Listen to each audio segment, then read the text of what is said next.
In a world where trivia games are played on a podcast, one man reigns supreme and chooses the movie, while the loser must face his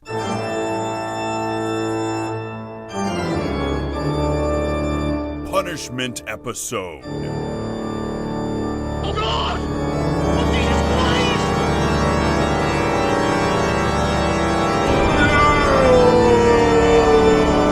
Christ! This is Punishment Spoilers. Armageddon. Michael Bay directs a thinly veiled sex metaphor film, and Bruce Willis plays Republican Space Jesus. This is Spoilers Punishment.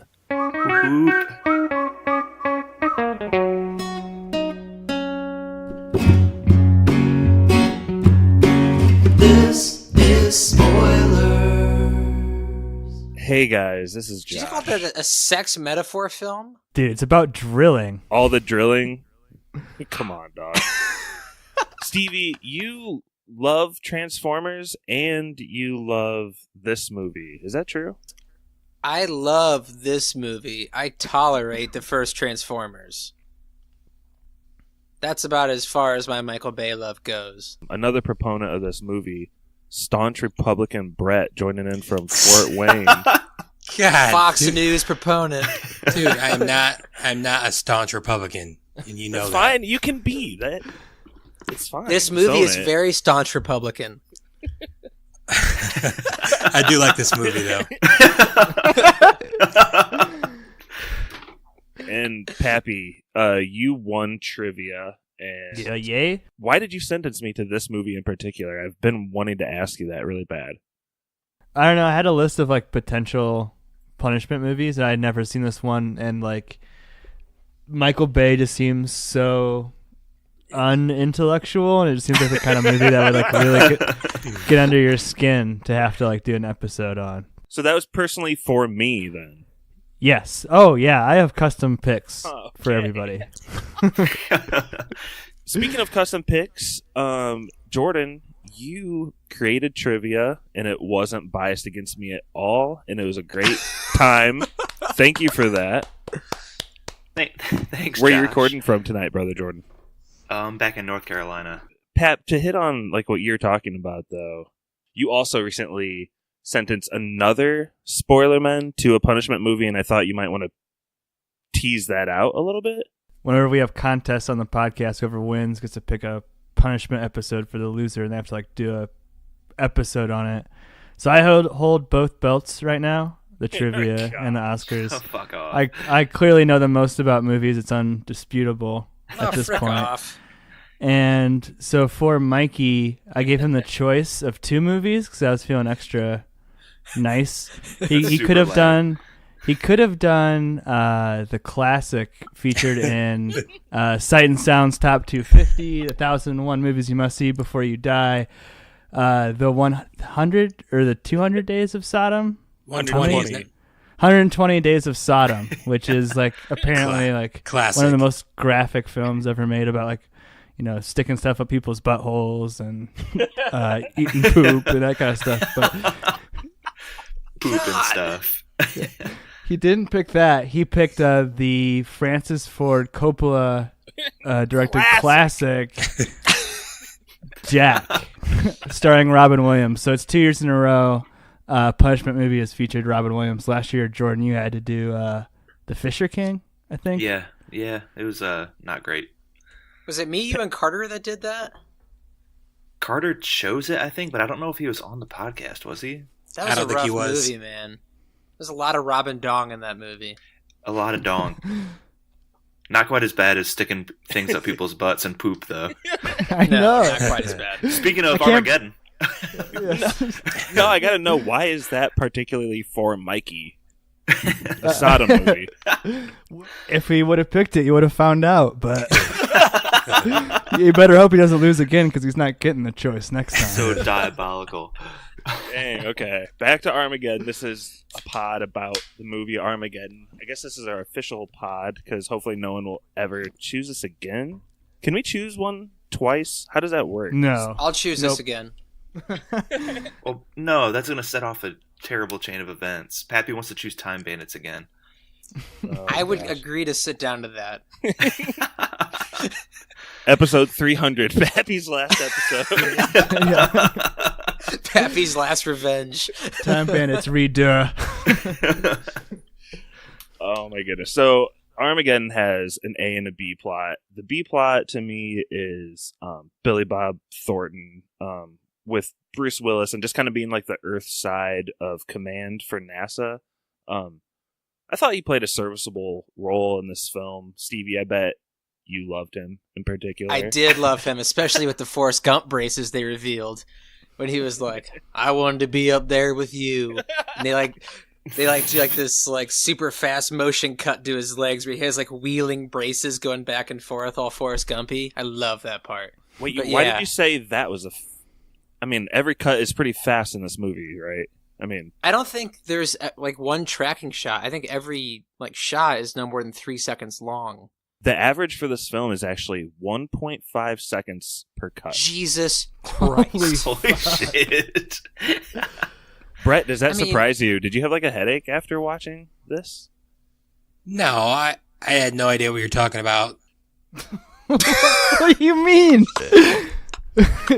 Brett has space dementia. No, I have space. No, it's better than space herpes, but That's true. no, I don't know Ice that pirates. technical stuff you're talking about. That doesn't make any sense to me. So Every shot lasted on screen an average of 1.5 seconds. oh jeez, okay, that sounds Yeah. pretty bad. So it's like the anti-Tarantino. It's terrifying to watch. Yeah, the anti-Birdman. There you you guys go. notice he likes to get like extra, like these aren't just close up on actors' faces. It's like an extra close up, and it really bothered me. On who, though? Which close-ups on who? Oh, every astronaut, they would just flit through close ups of Are everybody. you talking about like Bruce Willis's giant-ass forehead, or like who you talking about? Ben Affleck's confused-ass look? This is spoilers, so we'll get to the end really quick. But before Bruce Willis dies, and he has like that moment with the tear, it made me feel like every close up in the movie was like to build to that close up. Daddy? Hi, Gracie. Hi, honey. Grace, I know I promised you I was coming home. I don't understand. Looks like I'm gonna have to break that promise.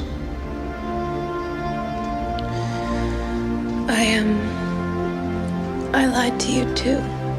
When I told you that I didn't want to be like you.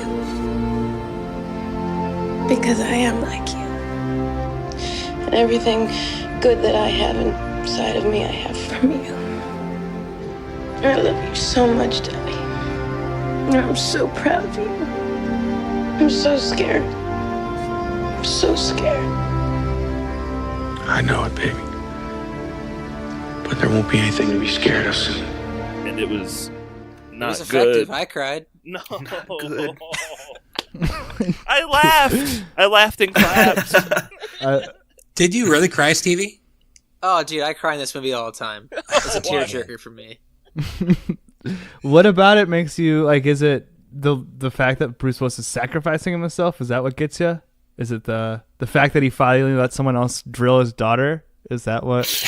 Exactly. AJ Frost Drilling Company. Yeah, I don't know. I don't know why that happens. It's almost like a Titanic moment with Celine Dion just like screaming in the background. I don't know why. It just gets me. Except for Aerosmith. Except, yeah, it's, you know, aerospace. And you don't want to miss I it. miss you, baby. There's only one movie that I almost cry in every time I watch it, and that's Rudy. I know it doesn't.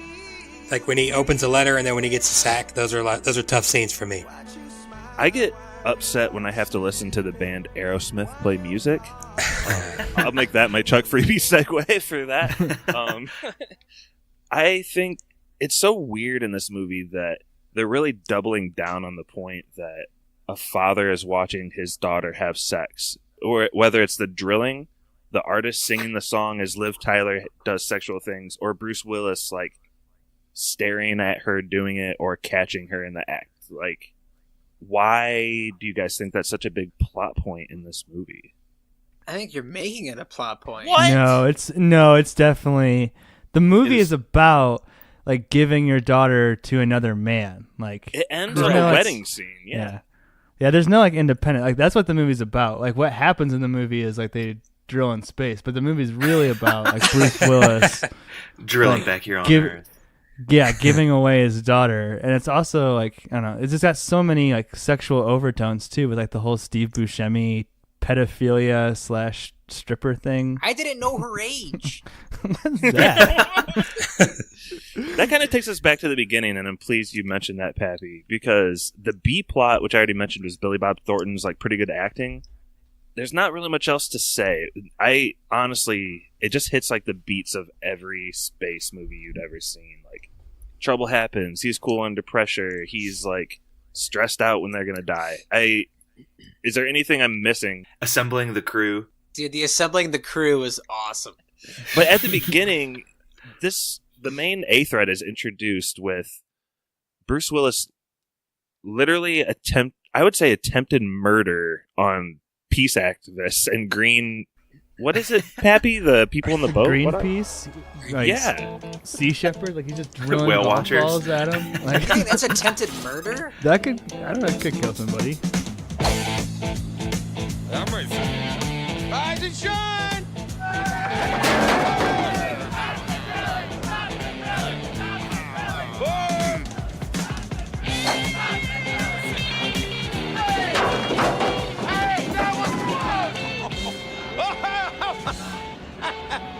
I gave you $50,000 a year in donation. What do you think they're so mad about, chick? Well, I think they feel that drilling for oil is an evil thing. You know how much diesel that clunker boat pumps out an hour? And to his point, they probably can't afford a lawyer or something.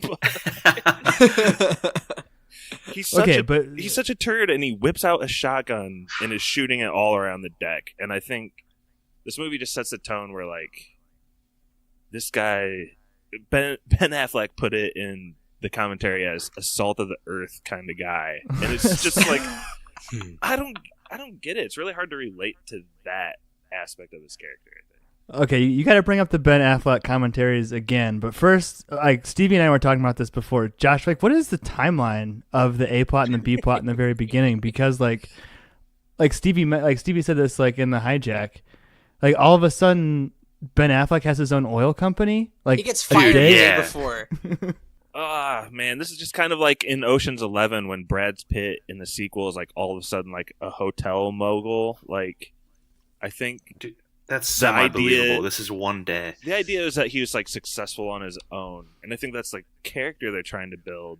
As far as any reasonable timeline, though, like I'm not going to stick up for this movie. No, it doesn't make sense at all. I was just asking if you had like a thought. Is it like literally just like a mistake, or was it supposed to be like weeks that had passed? Like it was a mistake because he makes Michael Bay makes many other mistakes in this movie. Michael Bay, no way. Just on the space side of it, the technical side of it alone, space-wise, there's 160 known NASA errors, and that's not even counting. Oh shit! Errors in continuity, which we're bringing up. Like, he clearly doesn't care about that. So anyway, Brett, what do you think about Bruce Willis trying to murder two people in the first scene? I mean, he's Seems a real pretty salt Republican of the to me. Salt of the earth guy. I wouldn't know about that. Murder? I'm joking, Brett, and anyone can feel free to chime in here. But like, after I don't know. After a school shooting, which we just recently had. It's kind of weird to have someone bring out a real gun in like a playful way in a movie, like a good guy, the main Jesus guy. It's weird. Yeah. Also, what were they testing on that lab, on that oil rig? He was like shooting into like a laboratory where there's a bunch of like vials and a bunch of like test tubes running out, like in and out. I was like, what are they doing on there? That's the thing about Michael Bay is like he makes movies for a very specific kind of person, like who like in a political season we would call like NASCAR dads. Like that's who like who the target audience for this movie is for. And so it's like the whole aspect of like chasing a potential boyfriend away with a shotgun was like quintessential NASCAR dad lore. That's also like Aerosmith. Yeah, exactly. Yeah. But I don't think Michael Bay actually likes these things. I don't know though. Like his political views or something? I have no idea. I mean, I don't know if Michael Bay actually likes Aerosmith. I think he's got kind of a contempt for his audience in a lot of ways. Since I kind of interrupted Brett there a second ago, I'll toss this question to him. Do you like Aerosmith? Aerosmith's all right, I guess. I mean, I don't get what you guys are acting like they're like the worst band ever. I love Aerosmith. I like Aerosmith. Their early 90s, like their album, what was that, Get a Grip? That has some jams on it. Crazy, Crying, Amazing, Living on the Edge. That is a really good album. I think it bothers me, and maybe Jordan can pipe in, but like, I'm pretty sure my mom thinks this band was like sexy, and that really bothers me. That wears on it. I think that like the band is kind of like the movie where I'm like, it could have been good back then, but it just makes me laugh kind of now. All the songs, it just cracks me up along with the movie. Jordan, did you cry during this movie? No, I laughed a lot. The 40 minutes you watched? Yes. I'll probably finish it at some point. That brings up an interesting topic, though, because for a punishment episode, I'm the only one, I guess, like required to actually watch it, unlike normal movie review episodes, supposedly. But did you guys all watch it? No, I did. Or have you ever seen it? Brett, you've seen it though, right? Oh, I've seen it like 10 times. There you go. Jordan? Yeah, I've seen it a couple of times. It's Michael Bay's third best movie. I had to watch it. This was honestly behind my The Rock. This was The my Rock first and Bad time. Boys. Yeah. Ooh, The Rock is really good. And Bad Boys is did classic. This is a Disney movie, right? Sorry, Josh, I interrupted you. No, It was also my first time. Are you serious, Pappy? This is your punishment movie? How did you know so much about it to make it a custom pick for me? That's weird. It fits so well. I hate this stupid movie. Because he knows that I love it. I didn't know that Stevie loved it. I just had heard enough about it that I thought, oh, Josh will probably hate this. So, I wouldn't want to give you 120 Days of Sodom because you'd like it too much. Yeah, there's rape involved. Jeez. What? Wow. I don't know how I got stuck with that, but moving on, Pappy, you said something about first times and whatnot. Liv Tyler and Ben Affleck start hooking up. And Bruce Willis catches them, chases them with a shotgun like we talked about, and then they have a subsequent scene where they're out like in the middle of nowhere.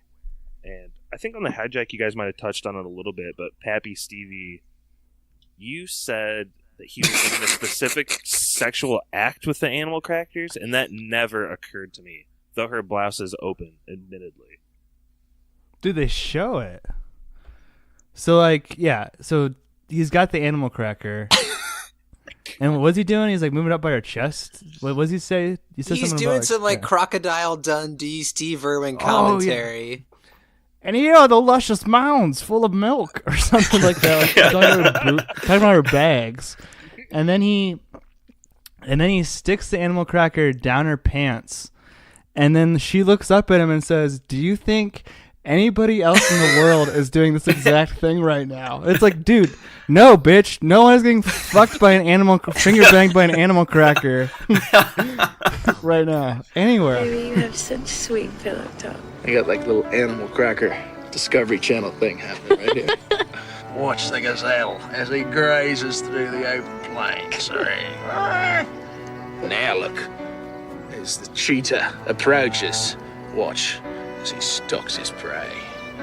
Now the gazelle's a little spooked, and he could head north to the ample sustenance provided by the mountainous peaks above. He could go south. The gazelle now faces man's most perilous question. north or south? Way down under.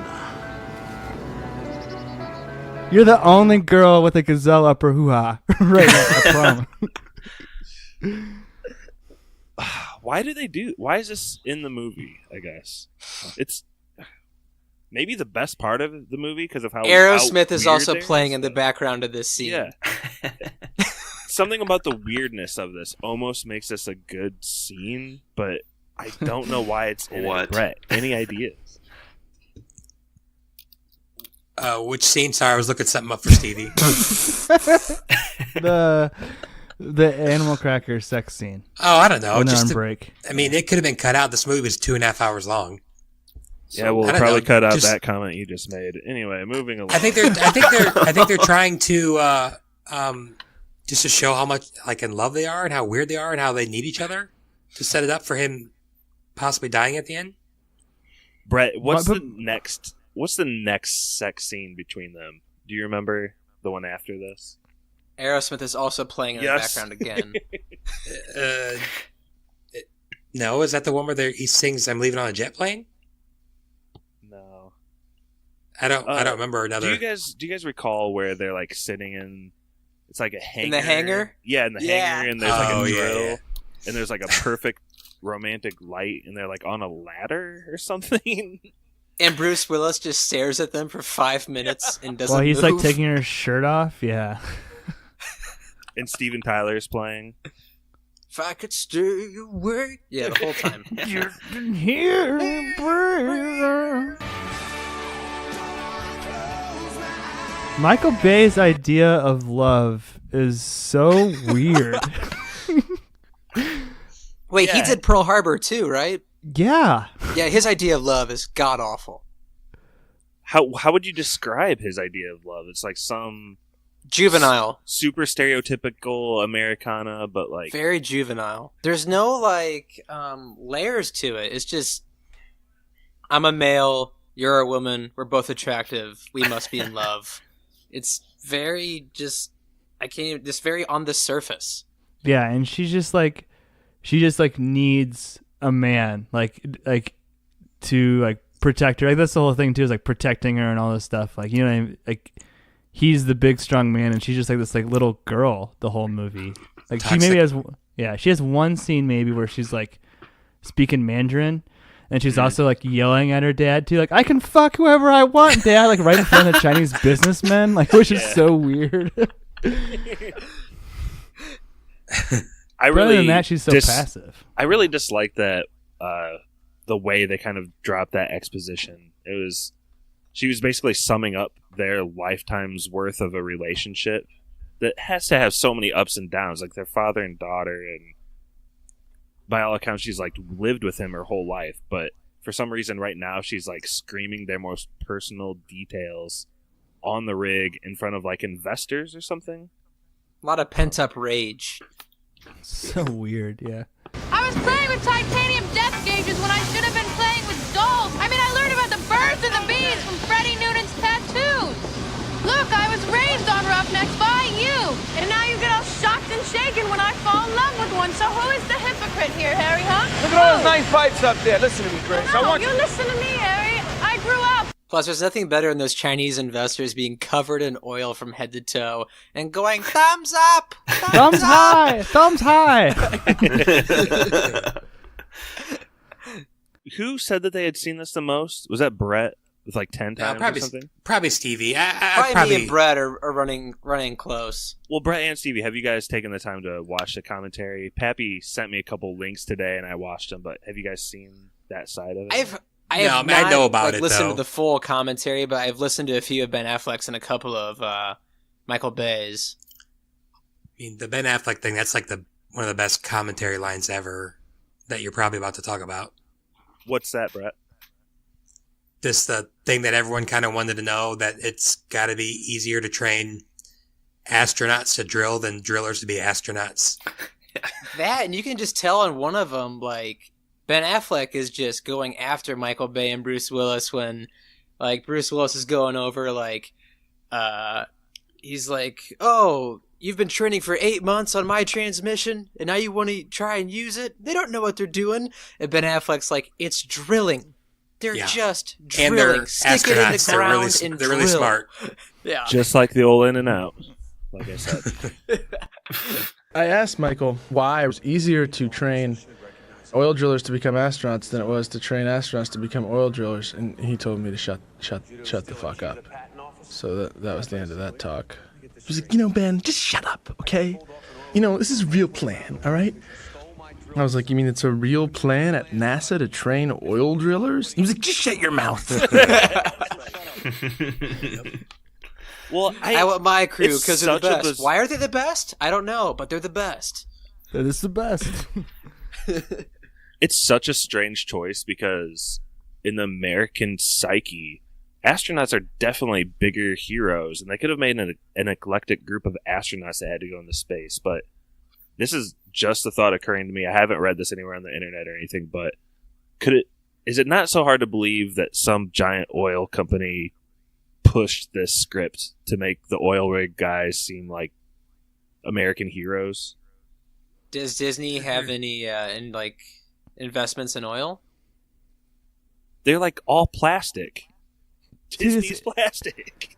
It's got such a weird agenda too, because I was telling Stevie this. I think this is the only movie I've ever seen where a nuclear bomb is literally the answer to everyone's problems. That's like never an artistic choice that's made in film ever. Batman vs Superman. Batman vs Superman, maybe the first Cloverfield, but it's a very interesting. Yeah, it's pretty rare. Idea, yeah. Well, they kind of speak to that trope in this movie where the president or one of the top generals or something says, "Why don't we send 100,000 billion million nukes at it and blow it out of the sky?" Why don't we just send up 150 nuclear warheads and blast that rock apart? Terrible idea. He's the president from Rick and Mr. Morty. President from Rick and Morty. Yeah, seriously. You should know that the president's scientific advisors are suggesting that a nuclear blast could change this asteroid's trajectory. I know the president's chief scientific advisor. We're at MIT together. And in a situation like this, you really don't want to take the advice from a man who got a C- in astrophysics. We talked about the love scenes. I think after that, they've been introducing this crazy, goofy cast and crew, including Owen Wilson and Steve Buscemi. Oh, wow. Wow. Wow. It felt like Michael Bay spent his budget on just procuring an actor to play a comedy role instead of writing funny things for that person to say. I guess that's how I would put it. I don't know. Owen Wilson's got my favorite line in the whole movie, though. Owen Wilson wasn't a big, no, he star was small. at this time. No, but Yeah. the scariest environment imaginable, that's all you had to say. I love that.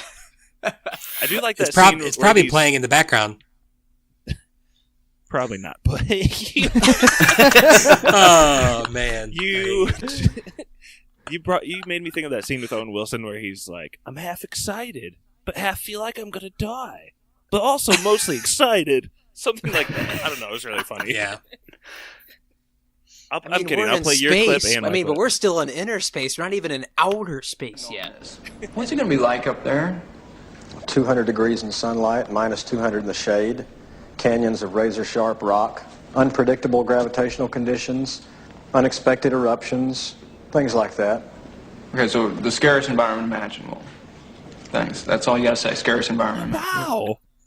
Oh, wow. How you doing, Oscar? Great. I got that excited, scared feeling. Like 98% excited, 2% scared. Maybe it's more. It could be 98% scared, 2% excited, but that's what makes it so intense, is it's so confused. I can't really figure it out. Will you make mine really tight, because I don't want to fall out. I mean, almost to the point of cutting off circulation. Must be a comfort to know that if the space program goes under, you can always get a job at Helga's House of Pain. Jordan, what do you think of Steve Buscemi then? We just touched on Owen Wilson, I guess. Pedophile Steve Buscemi. Yes. Explain Wait, yourself. did Michael Just put that Bay out also there. do Con Air? I don't think so. He might have produced it, though. I'm not sure. Yeah, Steve Buscemi is a pedophile who regularly makes in the movie. Allegedly in the movie. Yeah. He never knows Steve how Buscemi. young the women is that he's with. He also frequents strip clubs. It's about as far as But I will got. say, Stevie, this movie isn't about giving up a daughter's virginity at all, though, right? They bring up tampons and pedophilia and stuff. That was kind of a weird part where she was like, Yeah, Rockhound it's dark, showed dog. me like how to use use the tampon when I got my first period. It's like, why is that in the script? Is that for like I don't think that translates very well. Is that for 20 comedic years later. effect? Like, I don't. This movie's very uneven. Happy, give it to us straight. He showed me how to use my first tampon. Like, what a weird turn of phrase. Like, even if that's supposed to be like an analogy for like he took care of me, because later they're like, we're all your daddy. First time I got my period, Rock had to take me a tight pace for Tampax, and then he had to show me how to use them, Harry. I told her how to use it. I didn't show her, Harry. Do you think this is Brave by Michael Bay? Well, okay, I wanted to bring up, do you remember like the only other female astronaut? Watts. Josh? Do you remember Watts. her plot? I remember her face briefly. I don't remember. I feel like 'Cause she got in she- the way. Yeah, so there's like only two women, and the other woman disappears for 20 minutes, and then she's like trying to fix the machine, and like she's just fucking it up because she's dumb in the And context the Russian of the has movie. to just Yeah. shove her. He pushes her down on the ground and starts wailing on it, like beating it into submission, and then the machine like works. Telling you, please move! This is how we fix problem in the Russian space station! Because I don't want to stay here anymore! This woman's trying to think. No, push her to the ground and beat it, and then it will work. It's so weird. Like, I don't think it's weird or strange. It's straight up fucked up. And I don't know why this is a part of our society at all. I don't. I really don't. Yeah, Right, that toxic masculinity. what do you think he's trying to say with the movie, Josh? I think What's- he's trying to say what's his point? Titanic was a pretty big hit. I'll make another American disaster movie with a crammed in love story. It's James Cameron. James Cameron, No. America's pioneer. I know, but I know I've been mixing them up all day, and maybe that's for valid reasons. Like, they specifically said that this love story was shoehorned into the movie because of the success of Titanic and the love scenes and the romance that drove it. Crazy thing is, too, I watched Armageddon at 9 in the morning, and afterwards my wife legitimately said, "Can we watch Titanic next?" And we watched Titanic.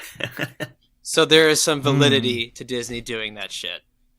Well, and it's so weird, too, if you think about, like, the sex scenes. I feel like Titanic is a PG-13 movie at the time it came out. Dude, that was an R. Was it R? No, it's PG-13. No, but you see titty and they say the F word. That's an R movie. Yeah, and I'm specifically talking about Kate Winslet, the nude scene. Yeah. And I feel like this movie, Armageddon, is like, how can we top a boob scene? I got it. An animal cracker below the belt scene. With Steven Tyler screaming in the background. And it went through all the due processes and actually became a movie. And that's where we are now. This J.J. Abrams wrote the screenplay, so I J.J. love Abrams that had a finger in that animal cracker's vagina. I just love boxes. I feel like I keep trying to toss to Brett and Stevie because I want you guys to really defend the film here. Do you guys take anything good away from the messaging? Do you think we're off base at all, or is it mostly just like a feel-good, like fun movie for you to watch? Like, why do you guys enjoy this movie? I can't imagine watching this again in a year. Good cast. I think it's funny. I think it's entertaining. I mean, it's fun. I know I said that a week ago, but I just think it's just a fun movie to pop in every once in a while on a Sunday. It is a fun movie to pop in every once in a while, and Brett's right. It does have an all-star cast. I mean, you have Billy Bob, an unknown Owen Wilson at the time, Michael Duncan Clark, Ben Affleck coming off strong from Good Will Hunting, Liv Tyler, who's just starting her career. It's just, I don't know. It's just kind of one of those. It's kind of like a brain dead movie to watch. Yep. That's the best way I can describe it. You just kind of turn your brain off when you watch it and just try to enjoy it. Mm-hmm. Do you think that's one of Michael Bay's strengths as a director, like being able to land talent in a lot of it? Maybe I'm trying to find something in his positive. older days. It was. I mean, if you've seen the last Transformers, you think, my God, what the hell is Michael Bay doing with his life? Yeah. Mm. Anthony Hopkins. There's at least there's some strong female characters in those movies too. Oh. Yeah, they're not objectified at all. Well, why do you guys think he keeps... I mean, this proved a success. That's why he keeps getting work. But why are these... Like, this made $500 million. The top grossing film of 1998. So I don't want Was to it really? What, like, Yeah. Holy I don't want to shit. ignore what Stevie and Brett are saying. And I know I personally just don't like it, but a lot of people voted with their money and really did like this film. I mean... Like, the late 90s had a lot of these, like, big emotional disaster movies. Like, Independence Day is kind of a disaster movie, or it's... Sudden Impact. It's very similar. Sudden Impact. Titanic's kind of a disaster movie. Like, these were just big at the time. This came out simultaneously with Deep Impact, which is another one of those films. Godzilla tried, and it was terrible. Failed. Godzilla has yet to recover. Let me take another Josh deep Tornado? thought dive. Is this like Twister, kind of I mean. Twister? Yeah, sorry. Oh, that's a spoilers pick. I love Twister. Tornado. Or Dante's Peak. What was your deep thought dive, Josh? Never mind, it doesn't make sense at all. Please, no, I wanna come hear it. on. I'm glad you guys Please. talked It's right your- over it. You can't just It's do your that. episode. I'm just wondering what epidemics were there? What did this mirror in real life that made American cinema and movie goers obsessed Dude, the with special effects disaster in this movie are really good, even by today's standards.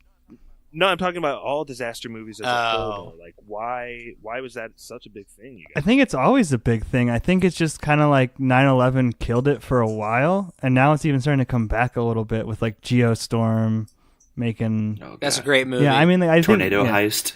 No, Hurricane Heist comes out, I think, in a couple weeks. I'm so excited for that movie. You see, there's a huge I market. texted Pappy. There's a huge I market for texted these Pappy movies. after I saw the trailer for that, and I was like, dude, there's a movie called Hurricane Heist, and it looks so dumb I have to see I it. am a resident of Alabama. He says that in the trailer. I guess speaking for myself, I do have this deep ingrained thought as a human on Earth that we could be blowing ourselves up any moment, and maybe this appeals to that in a person. I have a question. Why is this movie so goddamn pro-American? It's like every other shot as a little kid in Texas with like waving around an American flag, just to really drive All it dusty, home. like he's in the Dust Bowl or the 1950s. or Yeah, something. like every shot of like Middle America or Western America, whatever you want to call it, looks like a Coke commercial. Well, Brett, I know. Yeah. It's like a Budweiser commercial. Brett was like, Yeah. Brett was like defending this before the podcast. So I would say it doesn't really bother me that like people are patriotic so much. Is it's like when it's pretty much only America saving the world, and then it's like all of the shots of like the other countries just like watching America save everybody and like cheering and like their Hindu temples or like Paris. Like even though the Eiffel Tower just got wiped out, everyone's like still happy. Like I don't know, it's just weird. People in Scotland running around with sheep, listening to it on a radio in the middle of nowhere. Didn't bother you, Brett? Not an issue. No, I mean, I don't really pay attention to stuff like that. I mean, yeah, What's the main things you like? What do you pay attention to? I don't know what's in front of me. I don't know, man. Yeah, it's American. I was just messing with you before that. I mean, I don't know why they think America could save the world. I mean, World War I, World War II. Undefeated in the World Wars. Dude, that's a good one. No, I mean, it's corny, but I don't know. It doesn't really bother me. It bothered me that the only Mexican in the movie died 5 minutes in space. That bothered me. I'm just throwing that out there. His name was Noonan. I didn't know there was Wasn't he a Italian? Mexican guy. Are you sure you're not Thought he thinking was about Steve Italian. Buscemi? Trying not to. Well, we see what happens when you throw up a space shuttle with a bunch of different nations on it. It ends up like the Cloverfield paradox, and nobody liked that. So, His arms crawling around.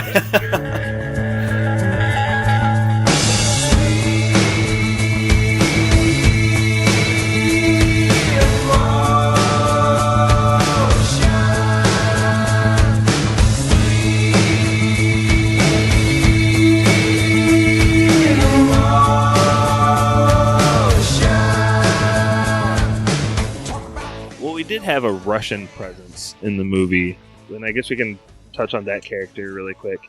Besides giving the female astronaut the boot, he kind of plays this like you're kind of wondering if he's like good or evil the whole movie. Jordan, where do you think he kind of landed in there? Dude, what are your final thoughts on that guy? I think you might need to throw to somebody else on this one. Space Cowboy. That's kind of what it was. I haven't seen The End in several years. Yeah, Josh, it's your punishment episode. I guess that's the nature of a What punishment did you think movie. of him, Josh? You should be the one answering these questions. Yeah, man, you tell me. Was he good or bad? I think Russians are our friends. Oh man. So yeah, there's a Russian on it. Peter Stormare. There's a huge cast and crew. They're going back and forth to the homeland, and bada bing, bada boom. A bunch of the cast dies, including Owen Wilson, which was really sad actually because he was starting to grow on me a little bit in the film. He was pretty funny. Oh wow.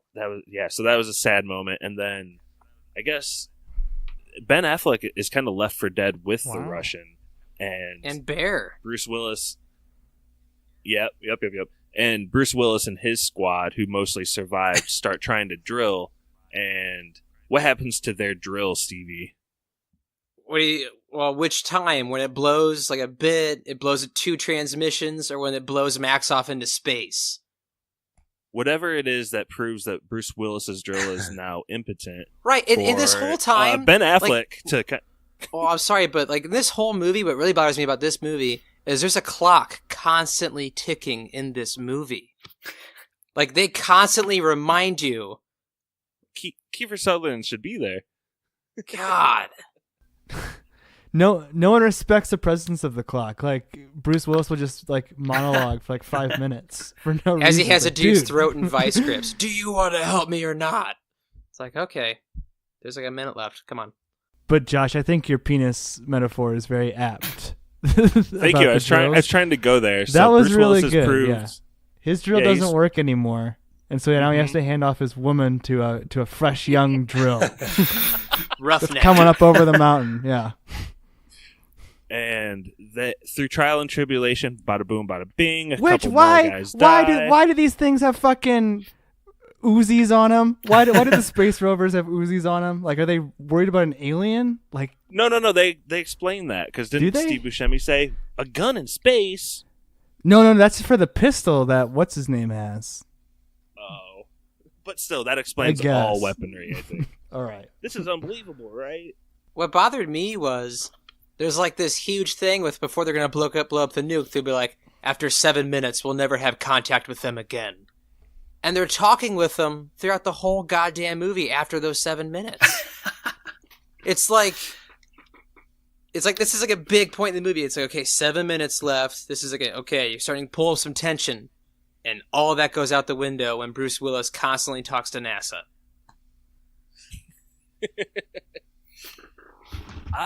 There's a part of me that felt like Bruce Willis talking a lot was almost earned in this movie because it's like, if you were about to die by pressing like a suicide bomber button, I might actually try to monologue for a bit to push that time back a little. But it literally almost like costs the mission, like because after he monologues, he gets thrown into a pit, and like it's like a last second push. You Like, say the mission, and by that you mean every living being yeah, on Earth. the mission to save the mission to get his daughter boned by a fresh young. Like good breeding stock. Do you guys think there's a moment in the movie that Bruce Willis like turns and if this is the major theme, him handing off his daughter, like what is it in Ben Affleck that is that turning point? And so what would be the lesson of this movie? Do you guys have that in mind at all? You first. Dude, I think it's just because he can drill. Is there anything besides that? Okay, that's my whole thing is like, so Bruce Willis is the character who like changes and grows, and we see him going from being, I guess, an overbearing father to someone who's going to let his 34-year-old daughter have sex. But she's 21. Ben Affleck's character doesn't seem to move or change at all. At the beginning, he's headstrong and arrogant and pushes the machine too far. And like at the end of the movie, in his like deciding moment, every gauge is telling him that he's about to make the same mistake he's been making the whole movie, pushing it too far.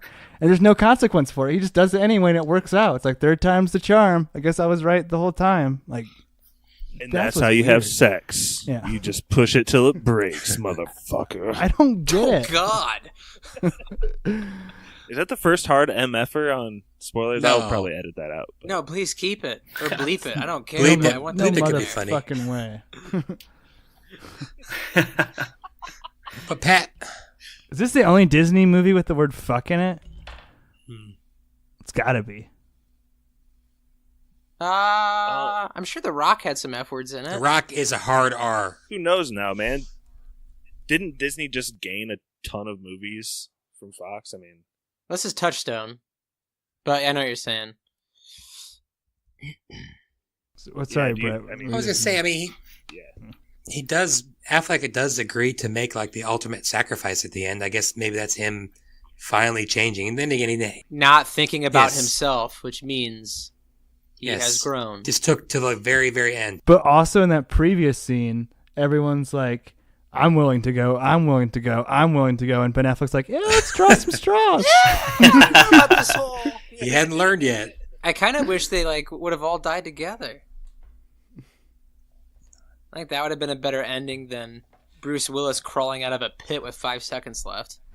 I thought that's how it ended because I'd never seen this before. I thought they all died. Well, there you go. Michael Bay tricked you. I thought they all died too until Mikey said in our fucking G-chat thread that Bruce Willis died. He basically spelled out the ending like really easily. He's like, yeah, Bruce Willis saves everyone, but he dies. This is spoilers. Yes, indeed. I don't know. I really wanted to segue with that right into yes or no's. Let's just go ahead and go for it. Brett, That's fine. You mind going first? I mean, again, considering what the movie is, it's not. I mean, it's Michael Bay, but I don't know. I thought, like I said before, I think it was a fun movie. I enjoy it. It's definitely a yes for me. Dog. All right, Stevie. This is a hell yes. I enjoy watching this movie every time it's on, whether I decide to put it on or it's just on. It makes me laugh. It's kind of a marvel to watch Michael Bay movies because there's literally a million shots in every one of his movies. So you can't say he's lazy in that department. But this is a definite yes for me. Brother Jordan. I can't believe it's going to fall on my shoulders to give this movie a fuck no. It is pretty funny going back and watching it. I think it's very like riddled with cliches, even in only the first 45 minutes. I think that kind of tells it all that I was only able to watch 45 minutes and wasn't able or interested in watching the rest. Jordan said yes to Boss Baby, by the way, just to let everyone know. Oh yeah, I did. Ooh, and Oscar Young Guns. nominated. So is Armageddon had like 4 Oscar nominations. Yes, it did. And Pappy, Yeah, this is a fuck no for me too.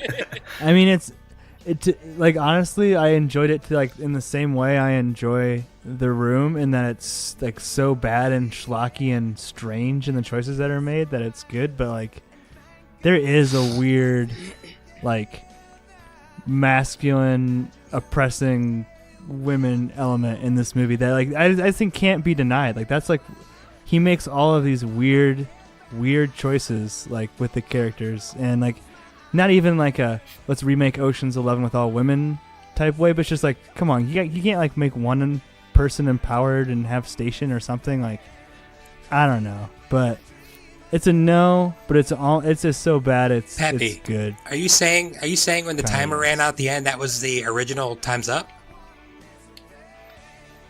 Oh, ooh. Hashtag. Yep. And for my yes or no, I guess as far as Brett's point goes, like I just don't really think it's that funny. Time's Up and Me Too and Guns. This movie is like, it's entertaining to watch, but I don't trust people enough to like say yes, I recommend this movie, and then they will think I'm recommending the themes that go along with it. Does anybody look for the themes in this movie? Yeah, dude, they're so overt. They're so overt. You can't like. No one goes in this movie looking for that themes. Dude, the whole movie is about like him giving his daughter away. That's like the whole monologue. When he dies, he sees his daughter. Like that's like he sees his daughter in his wedding dress. Like that's the whole subtext of the movie. It's right there, like in the open. Plus, Charlton Heston narrates the opening movie, like the opening lines of this movie. So that like has to bump it up a whole grade to a yes for most people. In the beginning, there were dinosaurs. But we just can't saying. afford to show you. Speaking of that, the last dying moments when he has like those like visions of the past and present, and it so reminds me of Liv Tyler in Lord of the Rings, like Erwin. passing through time. Yeah, passing through time as that elf or whatever. I thought that was so funny. I was cracking up at an emotional point in the movie. Did you know it's bad when Elrond's a better dad than the dad in this movie? I think a really good analogy for if you're going to like this movie or not is if when Bruce Willis is crying, if that makes you laugh or if that makes you cry as well. And I think we had two people that were get emotional like that, What? Brett and Stevie. What? Oh, don't act like you weren't What? choked up during that No. Bruce Willis part. I always choke up during that part. It's like saying I don't cry when I hear Celine Dion. Okay. Don't cry when I hear Celine Dion. Oh, Brett, I'm go ahead. obviously the least emotional person on this podcast, so I don't like the. As far as crying Mikey. goes, no. No. So you got me rattled. All right, Brett, you're a real tough guy. Just like the oil rigging crew, dude. You belong. Fit right in. Yeah, I'm toxically masculine. I got it. I'm just joking, Me too. Brett. Like I said before, this movie made a lot of money, and there's some worth in seeing it. I laid out that stat earlier that each cut was 1.5 seconds long. Another astounding feat this movie had was that it shot on over 1 million feet of real film. Can't call him lazy. And it's just hard to believe that this like kind of critical mess came out of 1 million feet of film. And it calls like all those questions that Pappy had into question. Like I'm sure they had other versions of scenes, but this is like they went for it. They really complete with Steven Tyler and Liv Tyler, that whole thing. I could have talked about that this whole pod because I think that's so weird. Ben Affleck has like stated this movie was kind of a joke. Steve Buscemi kind of hates it looking back on it because he accepted his role as like he's supposed to be like a smart geologist, and as soon as they hired him, they rewrote a bunch of his lines so that he's like a sleazy dude. File, yeah. That's true, and I love Bruce it when Willis got Oh, go ahead. I was gonna say, I love it when he was like, Captain America over here overshot the landing field by 26 miles. And he's like, how do you know that? And Steve Buscemi just goes, because I'm a genius. That's why. It's writing like that makes me love this movie. Bruce Willis got in a public fight with Michael Bay, and they both chimed in against each other, and I guess Bruce Willis kind of outed Michael Bay as a screaming on set director, which kind of surprised me. I guess I don't know anything really about the dude's personal life. Well, is that known to you guys already? Like, that's obvious? Got Megan Fox fired. I like when Michael Bay has his cameo in the movie. So he pops up as a scientist, and like literally the next words in the film are "It's huge." Like, dude, there's no way that was unintentional. That it's Michael Bay, and then "It's huge" right afterwards. Josh, just keep in mind Bruce Willis said that, and Kevin Smith said he was like the biggest douchebag he ever worked with. So take that for what it's worth. Kevin Smith said it was soul crushing to work with him. Wait, what? I will also take Wait, Michael what? Bay. What was that What was movie? Kevin that? Smith said it was soul crushing to work with the other guys, Bruce or Willis. Cop Out. I get it mixed that's up. okay. Yeah. Yeah, he said he just like loved Bruce Willis so much. It was like so disappointing to meet with like a hero, and then he's such a jerk. But you know, everyone has good days and bad days. What I was gonna say a second ago is that Michael Bay has also, like since the film's release, specifically in a 2013 article, he stated that he like was forced through the third act and would redo the whole thing if he could, and like basically distance himself from the film. He said it wasn't his proudest moment. But I think that kind of plays into like, I don't know, what Stevie and Brett are saying anyway, that it's about the fun of the movie, not necessarily the scientific fact and accuracy. Is that a good way to sum that up? I guess? Yeah. Mind-numbing entertainment. Yeah, it's like watching WWE, isn't it? Yeah. You I don't go wish in it The for the Rock were in this. authenticity. Dude, they should remake Armageddon with The Rock. He'd do it. They should He make would The do it. Rock Make- with they The Rock. should remake The Rock with The Rock. Nice. There you go. That was spoilers. Did you give that a yes or a no? I don't. Oh, you did? Oh, I had no idea. That was spoilers. No, wait. No, he it said yes. No. You already said I meant to no. say no. Play the tape. I meant to say Play no. it back. He said yes. 3-2. Put it on the board. He said yes. That was spoiler. No, those were spoilers. That's the worst ending. Our email is podcastspoilers@gmail.com. Twitter is @spoilers_pod. Our Instagram is podcastspoilers. It's lit. Josh Hensley from the Rutabaga wrote our theme. Our number is 903-776-4507. And if you enjoyed what you heard today, subscribe on SoundCloud or iTunes. Please don't forget to leave us a review by searching for Movie Spoilers, clicking on the cereal bowl, select the Reviews tab, and leave us some stars and some words. That was Spoilers.